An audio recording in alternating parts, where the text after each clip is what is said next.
નગરપાલિકામાં જાતિવાદી રાજકારણ પહોંચ્યું ચરમ પર। પાલિકા પ્રમુખ દ્વારા રાજીનામા બાદ બ્રહ્મ સમાજ સાથે ભાજપ દ્વારા કરવામાં આવતા અન્યાયના આક્ષેપોને પાલિકાના 5 સદસ્યોએ સામે આવી આપ્યો જવાબ। ભાજપ દ્વારા બ્રહ્મ સમાજને ઘણું આપ્યું હોવાનો સદસ્યોએ કર્યો સ્વીકાર।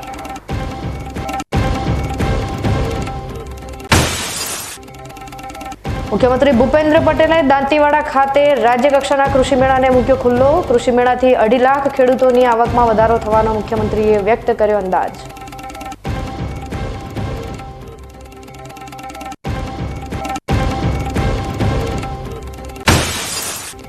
પ્રકૃતિની ગોદમાં બિરાજમાન હાથીદ્રા ખાતે આવેલા હરગંગેશ્વર મહાદેવ મંદિર ખાતે યોજાશે મિની કુંભ। 23 ડિસેમ્બરથી શરૂ થતા મિની કુંભમાં 7 દિવસ સુધી યોજાશે શિવ મહાપુરાણ કથા, મહારુદ્ર યજ્ઞ સહિતના ધાર્મિક કાર્યક્રમો।